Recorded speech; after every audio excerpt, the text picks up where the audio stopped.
Good morning all of you. आपके अपने YouTube channel geography junction पे मैं श्याम देवड़ा आपका स्वागत करता हूँ। आज अपन बात करेंगे क्लास 7 की जो एनसीईआरटी सीरीज है उसका जो अगला टॉपिक है वायु, यानी वहाँ लिखा हुआ है वायु। अब वायु में अपन क्या क्या पढ़ेंगे, जो आपका अगला टॉपिक है वायु, उसमें अपन क्या क्या शब्दावली का प्रयोग करेंगे और उस बुक में आपकी एनसीईआरटी किताब में आपको क्या दिया हुआ है।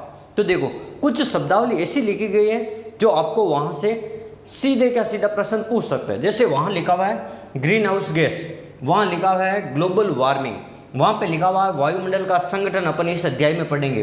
अपन पढ़ेंगे वायुमंडल की संरचना क्या होती है, अपन पढ़ेंगे वायुमंडल मौसम और जलवायु में क्या अंतर है। फिर अपन बात करेंगे मौसम और जलवायु को तापमान है, वायुदाब है, पवन है, ये किस प्रकार प्रभावित करती है। फिर अपन बात करेंगे पवन के प्रकार भी इसमें दिए हुए, केवल नाम दिए हुए, इसलिए मैं भी आपको उनका इंट्रोडक्शन करूँगा नाम के आधार पर। फिर दिया हुआ चक्रवात क्या होता है, इसकी परिभाषा दी हुई। फिर आर्द्रता क्या होती है। फिर इसमें दिया हुआ है वर्षा क्या होता है या वर्षण क्या होता है और वर्षा के प्रकार क्या है, नाम सब के लिखे हुए हैं। तो आपको इनको क्लास 7 के हिसाब से आपको पढ़ना है। तो अपन सबसे पहले बात करते हैं ग्रीन हाउस गैस। सबसे पहले तो अपन बात करते हैं जैसे वायु एक होती है वायु, या अपन इसी को कह सकते हैं हवा या वायु, और एक होती है पवन। तो इन दोनों में देखो अंतर क्या होता है। अगर अपन बात की जाए हवा की, वायु की, तो ये क्या है, जैसे अपन कहीं पर अपन अपने के रूम में हैं, अपन के घर पे हैं, तो हमें गर्मी नहीं लग रही है, हमें गर्मी का एहसास नहीं हो रहा। इसका मतलब है हमारे घर के अंदर, हमारे रूम के अंदर वायु उपस्थित है, हवा उपस्थित है, हवा की मात्रा उपस्थित है, तो हम महसूस करते हैं अपन को गर्मी नहीं लग रही है। और पवन किसे कहते हैं, पवन हमेशा उच्च दाब से निम्न दाब की ओर अगर गति कर रही हो, उस वायु को ही अपन क्या कहते हैं, पवन कहते हैं। पवन क्या करेगी, हमेशा हाई प्रेशर से लो प्रेशर की ओर क्या करेगी, गमन करेगी एक निश्चित दिशा में। पवन क्या करेगी, हाई प्रेशर से लो प्रेशर की ओर गमन करेगी। इसी हवा के हाई प्रेशर से लो प्रेशर की ओर जाने को ही अपन क्या कहते हैं, पवन कहते हैं। तो पवन और आपको वायु या हवा में अंतर समझ में आ गया होगा। नॉर्मली अपन बात करें, हवा को अपन महसूस कर सकते हैं और वो आपके घर में भी हो सकती है। अब घर में कहीं से बाहर से इतनी तेज गति से आएगी नहीं और गमन होकर वो घर में रुक जाएगी, यानी वापस इसको एग्जिट होने का कोई रास्ता नहीं है। तो वो जहाँ अपन हवा महसूस करते हैं, गर्मी अनुभव नहीं होती है, और जहाँ पे चलती नहीं हो, ठीक है, तो वो हो जाएगी आपकी हवा या वायु। और जहाँ पे पवन आपकी गति करती हो, जहाँ पे हवा आपकी गति करती हो और उच्च दिशा से निम्न दिशा की ओर, तो उसी को अपन क्या कहते हैं, पवन कहते हैं। तो ये चीज़ आपने समझ ली हवा और वायु में। पहले तो पवन में अंतर क्या है, सबसे पहली बात। फिर अपन बात करेंगे, यानी जो अपन कहते हैं वायु, यानी इस पृथ्वी के वायु पर्यावरण में वायु का होना अनिवार्य है। वायु नहीं होगी तो पेड़ पौधे किस प्रकार से अपना भोजन बनाएंगे, मनुष्य किस प्रकार से वायु के माध्यम से ऑक्सीजन को किस प्रकार से ग्रहण करेगा, यानी ये सारा खेल किसके ऊपर डिपेंड करता है, वायु के ऊपर डिपेंड करता है। तो हमारा वायु यानी इस पर्यावरण के अंदर या इस वातावरण के अंदर हम वायु से ही अपन क्या श्वास ले सकते हैं, वायु के माध्यम से अपन क्या कर सकते हैं, श्वास ले सकते हैं। और श्वास लेने के लिए अपन को कुछ गैसें हैं जो मानव के लिए उपयुक्त है, जैसे ऑक्सीजन गैस मानव के लिए श्वसन क्रिया करने में काम आती है, और पेड़ पौधों को वृद्धि करने के लिए नाइट्रोजन गैस की आवश्यकता होती है, और पेड़ पौधे भोजन के रूप में, प्रकाश संश्लेषण के रूप में कार्बन डाइऑक्साइड को भी ग्रहण करता है। तो उनके ये क्या, इनको ग्रहण करने का एक माध्यम क्या होता है, वायु होता है। अब अपन बात करेंगे इस टॉपिक में ग्रीन हाउस गैस क्या है। अब आपको पता होना चाहिए कि जो पृथ्वी पर तापमान धीरे धीरे बढ़ रहा है, पृथ्वी का तापमान धीरे धीरे बढ़ रहा है। कुछ ऐसे क्षेत्र हैं जैसे ठंडे बर्फीले क्षेत्र हैं, कुछ ऐसे क्षेत्र हैं जहाँ पर सदैव बर्फ ढकी हुई रहती है, तो उनके लिए वहाँ पे ठंडा मौसम है, तो वहाँ पे न तो पेड़ पौधे उगते हैं नहीं उगते हैं, तो उनके लिए कुछ ऐसी गैसें होती है जो वहाँ के तापमान को क्या कर देती है, बढ़ा देती है। उन्हीं अपन गैसों को क्या कहते हैं, ग्रीन हाउस गैसें कहते हैं। यानी हाउस यानी घर, जैसे मान लो ये कोई कांच का घर है, ठीक है, ये कांच का घर है, ये कांच का घर, और इस कांच के घर में अब आपको यहाँ पे ध्रुवीय क्षेत्रों में कुछ पौधे लगाने हैं इस प्रकार से। तो यहाँ से एक बार सूर्य आएगा, प्रकाश आएगा, और सूर्य का प्रकाश आ तो जाएगा लेकिन वापस यहाँ से बाहर नहीं जा सकता, तो ये धीरे धीरे गर्म हो जाएगा, और गर्म होने के कारण ये जो अंदर वाला यहाँ पे जो पेड़ पौधे हैं वो वृद्धि करने शुरू हो जाएंगे, छोटे छोटे पेड़ पौधे, साग सब्जियाँ, फल फूल ये हो जाएंगे यहाँ पे। तो कुछ गैसें हैं जो वायुमंडल के अंदर पृथ्वी से जो ताप आता है और फिर उनको वापस नहीं जाने देते, तो उनको अपन क्या कहते हैं, जैसे CO2। तो ये क्या है, एक प्रकार की ग्रीन हाउस गैस है। CH4 यानी कार्बन डाइऑक्साइड, और CH4 का मतलब होता है मीथेन। ये क्या है, ये आपकी अपन कह सकते हैं ग्रीन हाउस गैस है। जल वाष्प क्या है, जल वाष्प की एक प्रकार की ग्रीन हाउस गैस है, यानी जो तापमान को बढ़ा देती है। तो ये हो जाएगा आपकी ग्रीन हाउस गैस है, वायुमंडल में कुछ उपस्थित है। फिर अपन बात करेंगे ग्लोबल वार्मिंग क्या होता है। इन ग्रीन हाउस गैसों के द्वारा, ये देखो ये आपका सूर्य है, ये आपका सूर्य है, और ये आपकी क्या है, पृथ्वी की सतह है, पृथ्वी की सतह है। इस पृथ्वी की सतह पर ये सूर्य यहाँ पे क्या आता है, लघु तरंगों के रूप में यहाँ पे आता है, पार्थिव विकिरणों के रूप में यहाँ पे आता है धरातल पे पृथ्वी के, और यहाँ क्या करता है, तापमान को बढ़ा देता है। फिर ये जो वापस इससे टकराकर, पृथ्वी से टकराकर जो तरंगे जा रही है, जो दीर्घ तरंग है, ये वाली देखो लघु तरंग के रूप में आती है, लघु तरंग, और ये देखो वापस जाने वाली दीर्घ तरंग है, इनको अपन सूर्य विकिरण कहते हैं। ये देखो ये हो जाएगी आपकी लघु तरंग, या इसी को मैं यहाँ लिख देता हूँ सौर्यक विकिरण, सौर्यक। और ये जो दीर्घ है ना, इसी को अपन क्या कहते हैं, पार्थिव कहते हैं, यानी पृथ्वी से टकराकर जो जा रही है उसको अपन पार्थिव विकिरण कहते हैं। और पार्थिव विकिरण को क्या करती है, ये वायुमंडल में जो बादल वगैरह हैं ये क्या कर लेते हैं, इनको अवशोषण कर लेते हैं, और कुछ यहाँ पे इस प्रकार की गैस होते हैं, CO2 है, मीथेन है, ये क्या करते हैं, इनके तापमान का अवशोषण कर लेती है और यहाँ पृथ्वी की सतह का ताप को बढ़ा देती है। इसी को अपन क्या कहते हैं, ग्लोबल वार्मिंग कहते हैं। पृथ्वी की सतह के तापमान को बढ़ाना ही क्या कहलाता है, ग्लोबल वार्मिंग कहलाता है। और ग्लोबल वार्मिंग के कारण पृथ्वी के तापमान में अगर ज़्यादा बढ़ जाएगा, अंतर आ जाएगा, तो जो उच्च स्तर है, अंटार्कटिका क्षेत्र है, वहाँ पर जो ग्लेशियर है वो पिघलने शुरू हो जाएंगे। ग्लेशियर पिघलेंगे तो क्या क्या हो सकता है, ग्लेशियर पिघलेंगे तो आपको पता है समुद्री जो तटीय इलाके वहाँ पे बाढ़ आ सकती है, ठीक है, समुद्र का जल स्तर ऊंचा हो सकता है। और कई ऐसे स्थान हैं जहाँ पे इस प्रकार की घटना होने के कारण जलमग्न क्षेत्र हो जाएंगे और सदा के लिए कुछ द्वीप हमेशा के लिए नष्ट हो जाएंगे, डूब जाएंगे। और अधिकांशतः तापमान बढ़ने के कारण समुद्री जो जीव जंतु है, कुछ पेड़ पौधे हैं, कुछ पशु है, वो क्या हो जाएंगे, लुप्त हो जाएंगे, मर जाएंगे, और उनकी प्रजाति धीरे धीरे लुप्त हो जाएगी। इन किसके कारण, ग्लोबल वार्मिंग के कारण। तो ये मैंने आपको ग्लोबल वार्मिंग के बारे में परिचय बता दिया। अब अपन बात करते हैं वायुमंडल का संगठन। तो देखो ये जो वायुमंडल है, हमारे वायुमंडल में कई सारी जो गैसें हैं, तो मुख्य रूप से 2-3 गैसों के रूप में आपको पढ़ना है। जैसे आपका ये वायुमंडल, इस वायुमंडल के अंदर नाइट्रोजन गैस सबसे ज़्यादा पाई जाती है, नाइट्रोजन गैस। और कितनी पाई जाती है, ये आपको ध्यान रखना, 78.08% पाई जाती है। फिर दूसरे नंबर की गैस है, आपको ध्यान होना चाहिए, ऑक्सीजन, जिसका प्रयोग हम भी करते हैं, ऑक्सीजन। ये कितनी पाई जाती है, ये 20.94% भाग में पाई जाती है। फिर एक तीसरी गैस आती है आपके ऑर्गन गैस। ऑर्गन गैस इस वायुमंडल में कितनी पाई, 0.93%। फिर एक गैस आती है, इसमें अपन बात करते हैं CO2, इसको अपन क्या कहते हैं, कार्बन डाइऑक्साइड गैस कहते हैं, कार्बन डाइऑक्साइड। तो ये ध्यान रखना, इसकी मात्रा कितनी होती है, तो 0.036%। और अन्य गैसें 0.04% अन्य गैसों में हीलियम है, हाइड्रोजन है, नियोन है, क्रिप्टॉन है, जिनोन है, ये सारी अन्य गैसों में आएगी। तो वायुमंडल मुख्य रूप से इन दो गैसों का क्या है, सर्वाधिक मात्रा में, 2 गैसें सर्वाधिक मात्रा में पाई जाती है। नाइट्रोजन 78.08% है, ऑक्सीजन 20.94%। अब देखो नाइट्रोजन के बारे में अपन बात करते हैं। नाइट्रोजन गैस ये महत्वपूर्ण गैस है, ये पेड़ पौधों की वृद्धि के रूप में भी काम आती है, पेड़ पौधों को वृद्धि के रूप में। और अपन बात करेंगे, अपन भी नाइट्रोजन वायु के साथ ग्रहण करते हैं कुछ अंश, और फिर उनको अपन बाहर भी निकाल देते हैं, ठीक है। तो ये नाइट्रोजन गैस मुख्य रूप से पेड़ पौधों के लिए काम है। और जो पेड़ पौधे हैं वो नाइट्रोजन गैस को प्रत्यक्ष रूप से नहीं लेते हैं, लेकिन वो अप्रत्यक्ष रूप से, जैसे पृथ्वी के अंदर जो पेड़ पौधे उगते हैं, तो उनकी जड़ होती है, वो नाइट्रोजन को नाइट्रेट के रूप में बदल के वो पेड़ पौधे क्या करते हैं, ग्रहण करते हैं नाइट्रोजन को। तो ये भी है, पेड़ पौधे अप्रत्यक्ष रूप से भी नाइट्रोजन को लेते हैं, ये भी आपको चीज़ ध्यान रखनी है।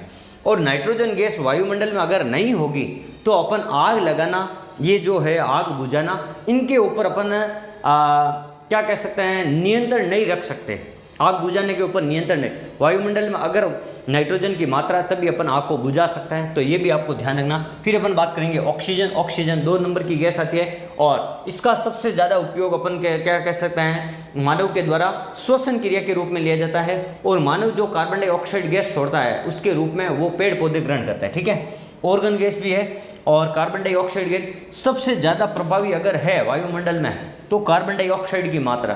अगर वायुमंडल में कार्बन डाइऑक्साइड गैस नहीं होती तो इस पृथ्वी का तापमान 0 डिग्री के आसपास होकर कई जगह पानी जम जाता, कई पेड़ पौधे की प्रजातियां जो विलुप्त हो जाती, जीव जंतुओं की प्रजातियां विलुप्त हो जाती। लेकिन इस पृथ्वी के ऊपर वायुमंडल में कार्बन डाइऑक्साइड की मात्रा के कारण तापमान बना रहता है और इसको पृथ्वी को इतना ठंडा होने नहीं देती है, ठीक है। और इसके कारण ये पृथ्वी के संतुलन बना रहता है। लेकिन पृथ्वी पर ताप का, लेकिन मानवीय गतिविधियों के कारण कार्बन डाइऑक्साइड का इतना ज़्यादा प्रयोग किया जा रहा है, जैसे अपन वाहनों के रूप में, कोयला जलाने के रूप में, ईंधन के रूप में, और ऐसे कई सारे स्रोत हैं, कोयला खनन में, ऐसे कई सारे स्रोत हैं, वहाँ पे अपन इनका कार्बन डाइऑक्साइड का अधिक उपयोग करने के कारण इस पृथ्वी का जो तापमान है वो धीरे धीरे बढ़ रहा है मानवीय गतिविधियों के कारण। इन गतिविधियों पर नियंत्रण अगर समय पर रहते अपन ने नियंत्रण नहीं पाया तो तापमान बहुत ज़्यादा बढ़ जाएगा कार्बन डाइऑक्साइड की मात्रा के कारण, और फिर ग्लेशियर वगैरह पिघलने शुरू हो जाएंगे और ग्लेशियर पिघलेंगे, समुद्री जल स्तर हो जाएगा, द्वीप डूब जाएंगे, समुद्र तटीय इलाके डूब जाएंगे और वहाँ की पेड़ वनस्पतियाँ वो डूब जाएगी, जन धन माल की हानि भी हो सके। तो ये सारे क्या हैं, ये सारे आपके वायुमंडल के संगठन के अंदर आते हैं। कार्बन डाइऑक्साइड का गैस का मैंने उपयोग बता दिया, महत्व बता दिया। फिर अपन बात करते हैं वायुमंडल की संरचना। अब देखो आपकी जो बुक है उसमें जितना दिया हुआ है वो उससे भी थोड़ा सा ज़्यादा ही बता रहा हूँ आपको, तो इसलिए आपको इसको ध्यान रखना है। वायुमंडल की संरचना, वायुमंडल की संरचना का मतलब है ये जो वायुमंडल है आपका, ये जो इस वायुमंडल में यहाँ पे 4-5 परतें पाई जाती है वायुमंडल में। सबसे नीचे वाली परत है आपकी सौभमंडल, सौभमंडल। फिर इसमें आती है आपकी समताप मंडल, समताप मंडल। फिर आती है आपकी मध्य मंडल, मध्य मंडल। फिर आपके आती है आयन मंडल, आयन मंडल। फिर आपके आती हैं ताप मंडल या बाह्य मंडल, बाह्य मंडल। कहीं आपको ब्रीव मंडल भी लिखा मिलेगा। अब देखो इसकी जो मोटाई है लगभग 0 किलोमीटर से शुरू होकर लगभग अपन इसको मान सकते हैं 18 किलोमीटर तक इधर वाले। फिर ये हो जाएगी आपकी 50 किलोमीटर, फिर ये 80 किलोमीटर, कई किताबों में ये 450 किलोमीटर, और फिर ये आगे हो जाएगी लगभग 10,000 किलोमीटर तक, ऐसा एवरेज मान सकता है। तो ये सौभमंडल। तो आपकी बुक के अनुसार सौभमंडल पृथ्वी की सतह के नीचे सबसे निचली वायुमंडल की परत है, जहां पर मौसम संबंधी सभी घटनाएं होती हैं। बादलों का बनना है, वर्षा है, आंधी है, तूफान है, ओलावृष्टि है, ये सारी, और मानव भी इसी में रहता है और यहीं पर ग्रीन हाउस गैसें वगैरह सर्वाधिक है। तो ये इसी को अपन क्या कहते हैं, सौभमंडल कहते हैं। और सौभमंडल में ऊंचाई पर जाने पर तापमान में क्या होती है, कमी होती है। तापमान में क्या होती है, तो आपको ध्यान रखना, तापमान में कमी होती है, ताप में क्या होती है, कमी होती है। फिर अपन बात करते हैं, ये है आपका समताप मंडल। समताप मंडल का मतलब है ये जो यहाँ पे बादल बनना, कोहरा, ये वाली घटनाएं नहीं होती हैं। तो यहाँ पर हवाई जहाज उड़ाने के लिए समान परिस्थिति या अनुकूल परिस्थितियाँ होती है, इसीलिए इसको समताप मंडल कहते हैं। यहाँ पर हवाई जहाज वगैरह उड़े जाते हैं। फिर अपन बात करेंगे, यहाँ पे देखो एक परत पाई जाती है, ये वाली, इसको अपन क्या कहते हैं, ओजोन परत कहते हैं। तो आपको ये पूछ सकते हैं ओजोन परत कौन से वायुमंडलीय, ओजोन परत, ये आपको पूछ सकते हैं ओजोन परत कौन सी वायुमंडल की परत के अंतर्गत आती है। तो समताप मंडल का हिस्सा कौन है, ओजोन परत है। ये आपको ध्यान रखना, समताप मंडल का ही भाग है ओजोन परत। और ओजोन परत हमारी जो सूर्य से आने वाली पराबैंगनी किरणों से हमारी रक्षा करती है। फिर अपन बात करते हैं मध्य मंडल। मध्य मंडल जो सबसे ठंडा मंडल है, ठीक है, सबसे ठंडा मंडल है, यानी इसका तापमान सबसे कम है, ताप कम है, और यहाँ पर उल्का पिंड का प्रभाव देखने को मिलता है। जो अपन कहते हैं ना, कभी कभी बादलों से अपन बाहर सोते रहते हैं गर्मियों में, तो बादलों से जो तारे टूटते हैं, तो वो तारा नहीं, वो उल्का पिंड का टूटना है या एक स्थान से दूसरे स्थान पर जाना, तो वो उल्का पिंड का प्रभाव, वो उल्का पिंड का प्रभाव मध्य मंडल में मिलता है। और सबसे ठंडा मंडल या सबसे अपन कह सकते हैं तापमान कम वाला मंडल पूछे तो मध्य मंडल है। फिर अपन बात करते हैं आयन मंडल। आयन मंडल का जो आपका महत्व है वो आपको ध्यान रखना है। रेडियो तरंगे है वो यहाँ से टकरा कर यहाँ वापस आती है पृथ्वी के ऊपर। रेडियो तरंगे जिससे अपन का मोबाइल है, टीवी है, जितने भी जो अपन कह सकते हैं रेडियो तरंगों के माध्यम से चलने वाले जो उपकरण हैं वो यहीं से चलते हैं, ठीक है, नेटवर्क वगैरह वाले। तो रेडियो तरंगों का मतलब है आयन मंडल। फिर इससे ऊपर हमेशा तापमान बढ़ता ही रहता है, इससे अपन आयन मंडल वायुमंडल कहते हैं। लगभग 10,000 किलोमीटर तक पाया जाता है। तो ये हो जाएगी आपकी वायुमंडल की संरचना के अंदर। आपकी बुक में ये 5 संरचना दी हुई है और मैंने आपको इससे भी ज़्यादा बता दिया है। और यहाँ पर हमेशा तापमान ऊंचाई पर जाने पर घटता है और तापमान घटने के साथ में हमेशा समताप मंडल में तापमान थोड़ा सा बढ़ जाता है वापस। एक बार घटता है, एक बार बढ़ता है, फिर वापस घट जाता है। ये आपको चीज़ ध्यान रखनी है। फिर अपन बात करते हैं मौसम और जलवायु। तो देखो मौसम का मतलब तो क्या होता है, क्षण भर में परिवर्तन होने वाली घटना है। जैसे ताप है, दाब है, पवन है, सूर्य का प्रकाश है। ये क्षण भर में अगर परिवर्तन हो जाए इनके प्रभाव के कारण तो उसे अपन क्या कहते हैं, मौसम। और मौसम अल्पकालिक घटना है। दिन का मौसम, सुबह का मौसम, शाम का मौसम, दोपहर का मौसम, इवनिंग का मौसम, ये सारे अलग अलग हो सकते हैं। लेकिन ये दिन प्रत्येक दिन परिवर्तन होता रहता है, प्रत्येक क्षण परिवर्तन होता रहता है। और जलवायु जिस पे ताप है, दाब है, पवन है या सूर्य का प्रकाश है, अन्य जो कारक हैं इनका प्रभाव एक लंबे समय बाद में परिवर्तन होता है, 30-35 वर्षों के बाद में। तो इस प्रकार के परिवर्तन के मौसम को अपन क्या कहते हैं, जलवायु कहते हैं। ये दीर्घकालिक घटना है जो लगभग 30-35 सालों बाद में यहाँ के मौसम में कुछ परिवर्तन आता है, ठीक है। तो ये मौसम और जलवायु।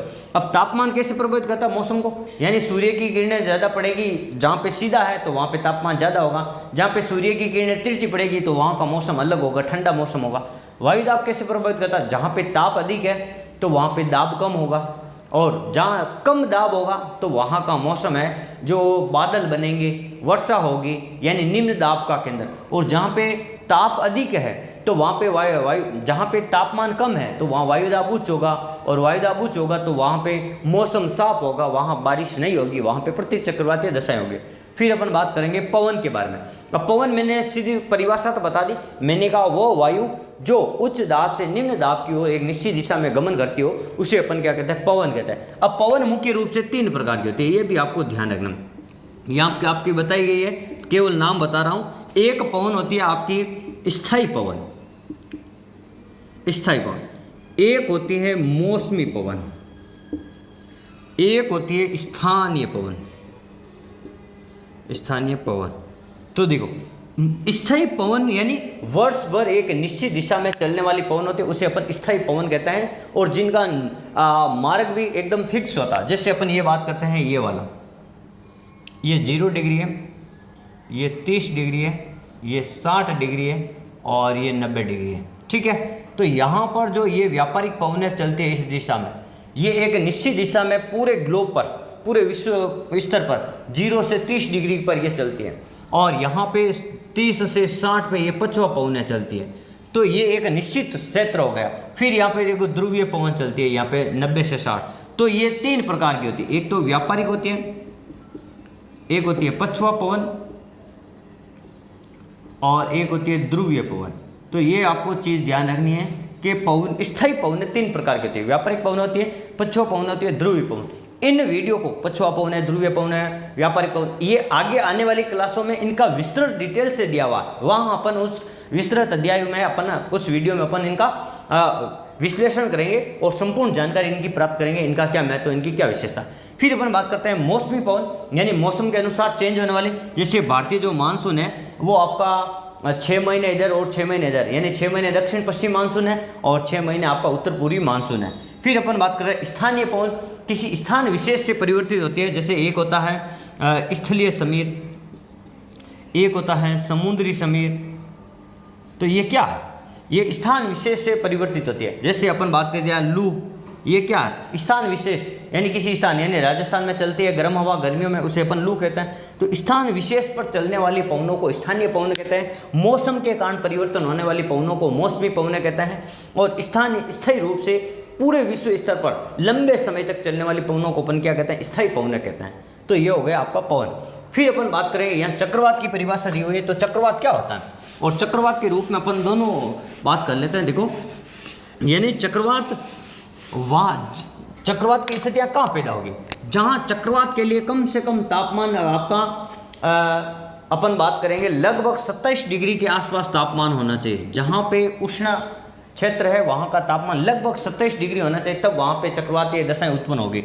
और चक्रवातीय दशाएं ये उत्तरी गोलार्ध है, उत्तरी गोलार्ध, और ये दक्षिणी गोलार्ध है, ये दक्षिणी गोलार्ध। यहाँ दोनों जगह चक्रवात की दिशा अलग अलग होती है। चक्रवात क्या होता है, निम्न दाब का वो क्षेत्र जहाँ पे तापमान ज़्यादा होगा तो वहाँ दाब कम हो जाएगा, और निम्न दाब के कारण जो पवन है या जो हवा है वहाँ की एक चक्राकार रूप में क्या करती है, गमन करती है, और वहाँ पे तेज हवाएं चलने लग जाती है। तो उस क्षेत्र को ही अपन क्या कहते हैं, चक्रवात कहते हैं। और देखो उत्तरी गोलार्ध में चक्रवात की जो दिशा है वो अपन ये सीधी बात करें तो घड़ी की सुई के विपरीत होगी, सुई के विपरीत होगी, घड़ी की सुई के विपरीत। और यहाँ देखो यहाँ हो जाएगी आपकी घड़ी की दिशा में, घड़ी के सुई की दिशा में। तो ये दो चीज आपको ध्यान रखनी है। यहाँ पे तो एंटी क्लॉकवाइज होगी, एंटी क्लॉकवाइज, और यहाँ होगी क्लॉकवाइज, क्लॉकवाइज। ये भी आपको ध्यान रखना। यहाँ पे वामावर्त, कभी कभी ये शब्द भी दे देते हैं, यहाँ इसकी दिशा को वामावर्त दिशा कहते हैं, और यहाँ इसकी दिशा को अपन क्या कहते हैं, दक्षिणावर्त कहते हैं। तो ये भी चीज़ आपको ध्यान रखनी है। वामावर्त दक्षिणावर्त क्या है, वामावर्त का घड़ी की सुई के विपरीत दिशा में पवनों का चलना, और दक्षिणावर्त का मतलब है घड़ी की दिशा में पवनों का चलना क्या कहलाता है ये। और लगभग तापमान 27 डिग्री सेंटीग्रेड से अधिक होना चाहिए, ये आपको ध्यान रखना। 27 डिग्री सेंटीग्रेड से अधिक जहाँ तापमान होगा वहीं पे लगभग ये हुए। और ये उष्ण चक्रवात, उष्णकटिबंधीय चक्रवात उष्णकटिबंधीय क्षेत्रों में बनते हैं, उसे अपन गर्म चक्रवात कहते हैं। जो 30 डिग्री से ऊपर बनते हैं वहाँ पे अपन उन चक्रवात को शीतोष्ण कटिबंधीय चक्रवात कहते हैं। ठीक है, तो ये दो चीज़ हो गई या चक्रवात के बारे में। अब अपन बात करेंगे आर्द्रता के बारे में। आर्द्रता क्या होती है, यानी वायुमंडल के अंदर वायु की मात्रा में नमी की मात्रा को, वायुमंडल में वायु के साथ में नमी की मात्रा, ये वायुमंडल है, और वायुमंडल में क्या है आपके, वायुमंडल में वायु है और वायु के साथ में क्या है, नमी है, यानी अपन कह सकते हैं आर्द्रता है, आर्द्र है। तो ये क्या है, तो आपकी वायु आर्द्र है, तो इसी को अपन क्या कहते हैं, आर्द्रता कहते हैं। यानी वायुमंडल में वायु की उपस्थिति के साथ में या नम मौसम हो, उसे जो आर्द्रता है वायु की, उसे ही अपन क्या कहते हैं, आर्द्रता कहते हैं। उस मौसम को या उस हवा को अपन आर्द्र वायु कहते हैं। ठीक है, फिर एक इसमें दिया हुआ वर्षण। अब वर्षण क्या होता है, यानी वर्षा, वर्षण या वर्षा। तो देखो वर्षण क्या होता है, जब यहाँ पे वायुमंडल, यहाँ जैसे पृथ्वी की सतह पर जो पवनें गर्म होकर क्या हो जाती है, ऊपर उड़ जाती है। और पवन गर्म जब स्थलीय क्षेत्र है तो वहाँ पे ज़्यादा गर्म होगी, जैसे जलीय क्षेत्र हो गया। तो समुद्र से जब समुद्र के तापमान ज़्यादा रहेगा तो वहाँ पे जल की मात्रा को ही क्या करेगी, भाप बनाकर ऊपर उड़ जाएगी पवनें, और भाप जल वाष्प के रूप में। और जल वाष्प धीरे धीरे क्या करेगा, यहाँ ऊपर जाकर संघनन की क्रिया द्वारा, संघनन की क्रिया द्वारा क्या होगा, धीरे धीरे वापस क्या हो जाएगा, वर्षा के रूप में, वर्षा के रूप में यहाँ पे पृथ्वी पे वापस आ जाएगा। यहाँ से तो क्या होगा, जल वाष्प। देखो यहाँ समुद्र है, समुद्र से क्या होगा, अधिक तापमान के कारण यह वाष्प बनकर उड़ेगा, वाष्प, यहाँ सीधा लिख दो, जल वाष्प नहीं, वाष्प, वाष्प बनकर उड़ेगा। ये वाष्प बनकर ऊपर जाएगा और फिर अधिक ऊंचाई पर जाने पर धीरे धीरे वो हवा ठंडी होगी, भारी होगी, और वो संघनन क्रिया के साथ में वर्षा के रूप धारण करेगी। कहीं पे बर्फ के रूप में वर्षा होगी, कहीं पे बूंदों के रूप में होगी, और वापस इस प्रकार से जाए। तो इसे अपन वर्षा कहते हैं, और इसी को अपन जलीय चक्र कहते हैं, इस पूरी प्रक्रिया को जलीय चक्र। और वर्षा मुख्य रूप से 3 प्रकार की होती है, ये भी आपको ध्यान रखना। एक वर्षा का प्रकार होता है, अपन बात करेंगे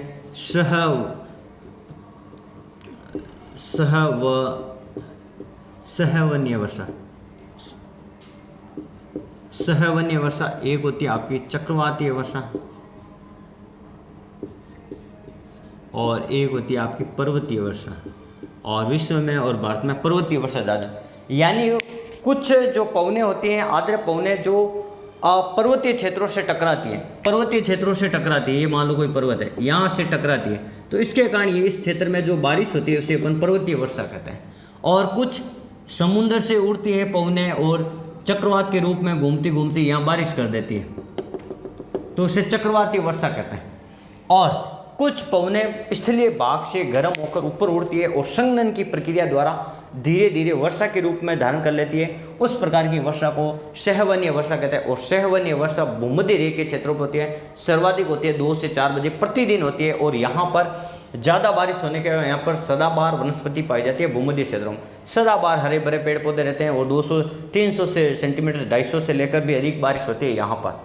तो आज हमने इस टॉपिक में पढ़ा वायु में ग्रीन हाउस गैसें, ग्लोबल वार्मिंग, वायुमंडल का संगठन, वायुमंडल की संरचना, पवन के प्रकार, चक्रवात क्या होता है, आर्द्रता क्या होती है। फिर हमने पढ़ा यहाँ पे तापमान, वायदा, पवनें, ये सारे मौसम है, जलवायु है।